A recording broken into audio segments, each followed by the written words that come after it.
Hari-hari berlalu dan Naila mulai memahami lebih banyak tentang keluarga Aditya. Ia menyaksikan betapa kejamnya dunia yang mereka jalani, namun ia juga melihat sisi manusiawi Leonardo yang jarang ditunjukkan di depan orang lain. Meskipun demikian, ada sesuatu di balik kediaman Naila yang terus menghantui pikirannya, sebuah rahasia masa lalu yang selama ini ia simpan rapat-rapat. Malam itu, setelah pertemuan panjang dengan para penasihatnya, Leonardo kembali ke ruang kerja. Ia menemukan Naila di sana, duduk dengan wajah termenung sambil memegang selembar foto tua. Mata Naila berkaca-kaca, dan ekspresi di wajahnya membuat Leonardo terhenti. "Apa yang kau lakukan di sini?" tanya Leonardo, nada suaranya lebih lembut dari biasanya. Naila tidak segera menjawab. Ia menatap foto di tangannya kemudian mendongak. "Apa kau pernah merasa hidupmu hancur karena keputusan orang lain?" Leonardo berjalan mendekat, penasaran. "Semua orang dalam dunia ini pernah merasakannya. Tapi aku tidak membiarkan itu menguasai hidupku." Naila menggelengkan kepala, senyuman pahit menghiasi wajahnya. "Aku tidak sekuat itu." Leonardo duduk di kursi di depannya. Ia menatap Naila dengan penuh perhatian. "Katakan padaku, apa yang sebenarnya kau sembunyikan?" Naila menarik napas panjang sebelum akhirnya menyerahkan foto itu pada Leonardo. "Ini keluargaku," katanya pelan. Leonardo mengambil foto itu dan melihatnya dengan seksama. Dalam foto tersebut, ada seorang pria dan wanita parubaya yang tersenyum cerah bersama seorang gadis kecil yang terlihat bahagia. Namun yang menarik perhatian Leonardo adalah lambang kecil di sudut foto. Lambang itu adalah simbol dari salah satu keluarga mafia yang pernah menjadi rival terbesar keluarga Aditya. "Ini, keluarga Kusuma," ujar Leonardo dengan nada serius. Naila mengangguk, air matanya mulai mengalir. "Ya, mereka adalah keluargaku. Aku adalah anak tunggal dari keluarga Kusuma." Leonardo terdiam. Nama Kusuma membawa ingatan tentang perang berdarah yang terjadi bertahun-tahun lalu. Keluarga Kusuma pernah menjadi salah satu penguasa besar di dunia bawah tanah, tetapi mereka dihancurkan sepenuhnya oleh aliansi beberapa keluarga mafia, termasuk keluarga Aditya. "Aku kehilangan mereka semua dalam satu malam," lanjut Naila, suaranya bergetar. "Aku ingat malam itu dengan sangat jelas. Rumah kami diserang, semua orang dibunuh. Aku berhasil melarikan diri karena ayahku menyembunyikanku di ruang bawah tanah. Tapi aku mendengar semuanya. Teriakan, tembakan, suara terakhir mereka." Leonardo menatap Naila, matanya dipenuhi emosi yang sulit diungkapkan. "Dan kau pikir keluargaku terlibat dalam itu?" Naila memandangnya dengan tatapan tajam. "Bukan hanya berpikir Leonardo. Aku tahu keluargamu terlibat. Aku mengenali lambang keluarga Aditya di antara penyerang malam itu." Leonardo terdiam, wajahnya berubah menjadi serius. Ia tidak membantah atau membela diri, karena ia tahu ada kemungkinan besar apa yang dikatakan Naila benar. Keluarga Aditya memang terlibat dalam banyak kekejaman di masa lalu, meskipun Leonardo sendiri tidak selalu mengetahui semua detailnya. "Jadi itu alasanmu mendekatiku?" tanya Leonardo, nadanya dingin. "Untuk mencari kebenaran." Naila mengangguk, air matanya mengalir semakin deras. "Awalnya iya. Aku ingin tahu siapa yang bertanggung jawab atas kehancuran keluargaku. Tapi sekarang, aku tidak tahu lagi. Aku tidak tahu apakah aku bisa membenci seseorang yang pernah menyelamatkan nyawaku." Leonardo mengalihkan pandangannya ke foto itu, memikirkan semua yang baru saja didengarnya. "Jika keluargaku memang terlibat, aku akan mencari tahu. Aku janji." Namun Naila hanya menggeleng. "Kebenaran tidak akan mengembalikan apa yang telah hilang. Aku hanya ingin tahu apakah aku bisa melanjutkan hidupku tanpa dihantui oleh dendam ini." Malam itu Naila tertidur dengan pikiran yang berkecamuk. Di sisi lain, Leonardo memanggil salah satu anak buah kepercayaannya. "Selidiki semua yang terjadi pada keluarga Kusuma," perintah Leonardo tegas. "Aku ingin tahu siapa yang memimpin serangan malam itu, dan apakah ada hubungan langsung dengan keluargaku." Anak buahnya mengangguk dan pergi dengan cepat meninggalkan Leonardo sendirian di ruang kerja. Ia memandangi foto keluarga Naila sekali lagi, lalu menyandarkan tubuhnya di kursi. Pagi harinya, suasana di villa keluarga Aditya penuh ketegangan. Para anggota keluarga dan bawahan berkumpul di ruang makan utama tetapi tidak ada yang berbicara.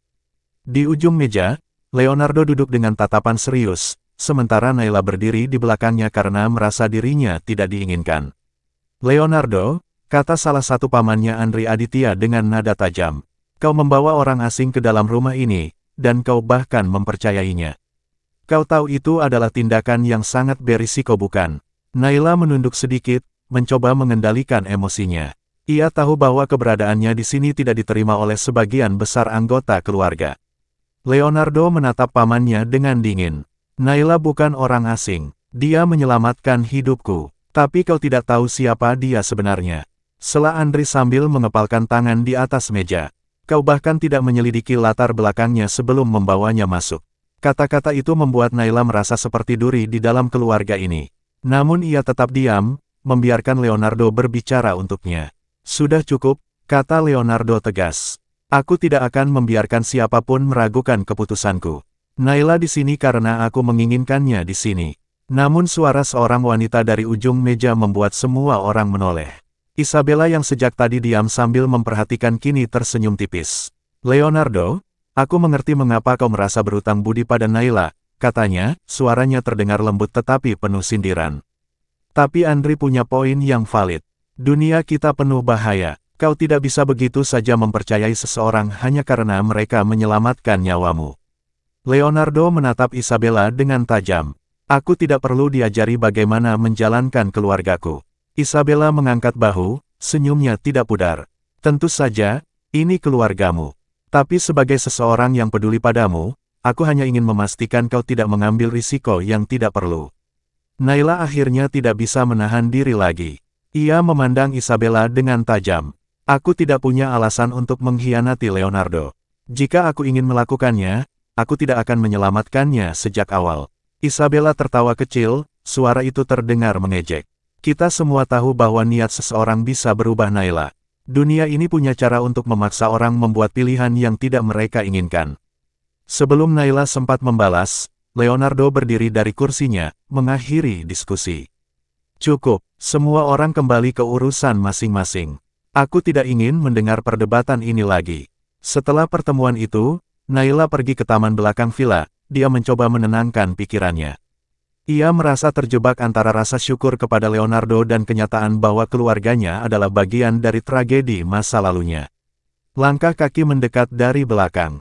Naila menoleh dan melihat Isabella berjalan ke arahnya, masih dengan senyum yang sama. Aku hanya ingin memastikan kau tahu tempatmu, kata Isabella, nada suaranya berubah menjadi dingin. Naila tidak gentar. Aku tidak tahu apa yang kau inginkan Isabella. Tapi aku tidak di sini untuk bermain-main. Isabella mendekat, matanya menatap langsung ke mata Naila. Aku tidak peduli apa alasanmu berada di sini. Yang aku tahu, kau adalah gangguan. Leonardo tidak butuh gangguan. Dia butuh sekutu, dan aku adalah sekutu terbaiknya. Apa itu artinya kau tidak akan berhenti sampai aku pergi? Balas Naila tajam. Isabella tersenyum dingin. Kau pintar, kita lihat saja siapa yang bertahan lebih lama. Di tempat lain, Leonardo berdiri di ruang kerjanya, menatap foto keluarga Naila yang baru saja diselidikinya. Hasil penyelidikan awal anak buahnya membenarkan cerita Naila, keluarga Kusuma memang dihancurkan oleh aliansi beberapa keluarga mafia termasuk keluarga Aditya. Ia merasa terguncang. Selama ini ia tahu keluarganya telah melakukan banyak hal kejam untuk mempertahankan kekuasaan, tetapi mengetahui bahwa keluarganya bertanggung jawab atas kehancuran hidup Naila membuatnya meragukan dirinya sendiri. Apa aku pantas melindunginya setelah semua yang keluargaku lakukan? Gumamnya pelan. Namun sebelum ia bisa menjawab pertanyaannya sendiri, pintu ruang kerjanya terbuka. Andri masuk tanpa mengetuk, wajahnya penuh amarah. Kau membuat keputusan bodoh Leonardo, kata Andri langsung.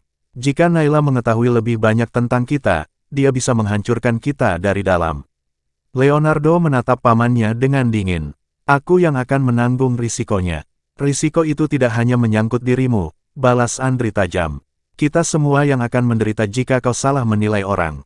Leonardo menghela napas berat. Aku tidak akan salah. Naila bukan ancaman. Namun bahkan saat ia mengatakan itu, bayangan keraguan mulai tumbuh di pikirannya. Jika Naila suatu hari mengetahui kebenaran penuh tentang keluarganya, apakah dia akan tetap tinggal? Leonardo duduk di depan meja kerjanya dengan ekspresi penuh konsentrasi. Di tangannya terdapat laporan investigasi terbaru tentang serangan yang hampir merenggut nyawanya beberapa minggu lalu. Setiap kata dalam laporan itu seperti pisau yang menusuk, terutama ketika ia melihat nama yang tidak asing lagi muncul dalam daftar kemungkinan dalang. Dion, Gumamnya pelan hampir tak percaya. Tidak mungkin. Dion adalah tangan kanan yang selama ini ia percayai, orang yang selalu ada di sisinya sejak awal ia mengambil alih sebagian tanggung jawab keluarga Aditya. Namun bukti yang dikumpulkan oleh anak buahnya sulit disangkal. Rekaman transaksi keuangan mencurigakan, percakapan rahasia, dan pergerakan Dion yang tidak sesuai dengan tugas yang diberikan semuanya mengarah pada pengkhianatan. Pintu ruang kerjanya terbuka pelan. Naila melangkah masuk, wajahnya menunjukkan rasa ingin tahu. Ada yang salah? Tanyanya. Leonardo menoleh, menyadari bahwa ekspresinya terlalu jelas menunjukkan kegundahan. Tidak, hanya urusan keluarga, jawabnya singkat.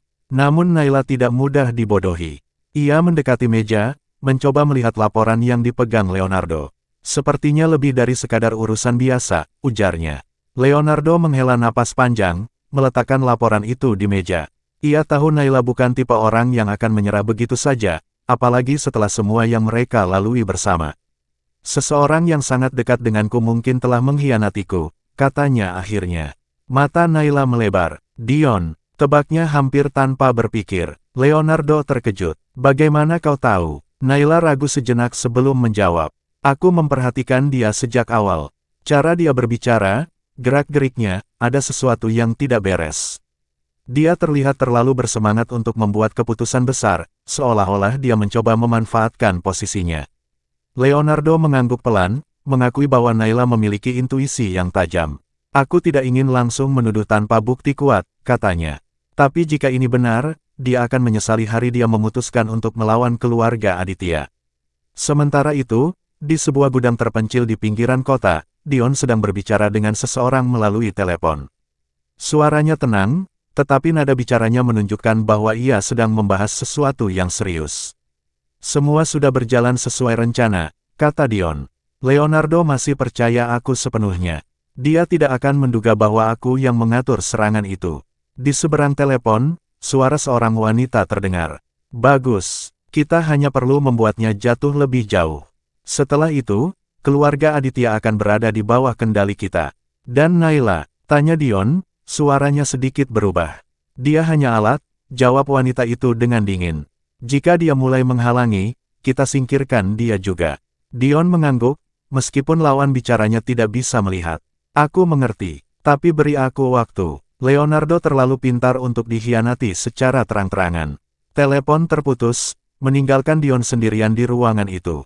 Matanya bersinar penuh ambisi. Kembali di villa, Leonardo memanggil kepercayaannya Marco, untuk mendiskusikan langkah selanjutnya. Marco yang sudah bekerja untuk keluarga Aditya selama lebih dari 2 dekade, adalah salah satu dari sedikit orang yang benar-benar loyal. Kita harus menangkap Dion basah-basah, kata Leonardo tegas.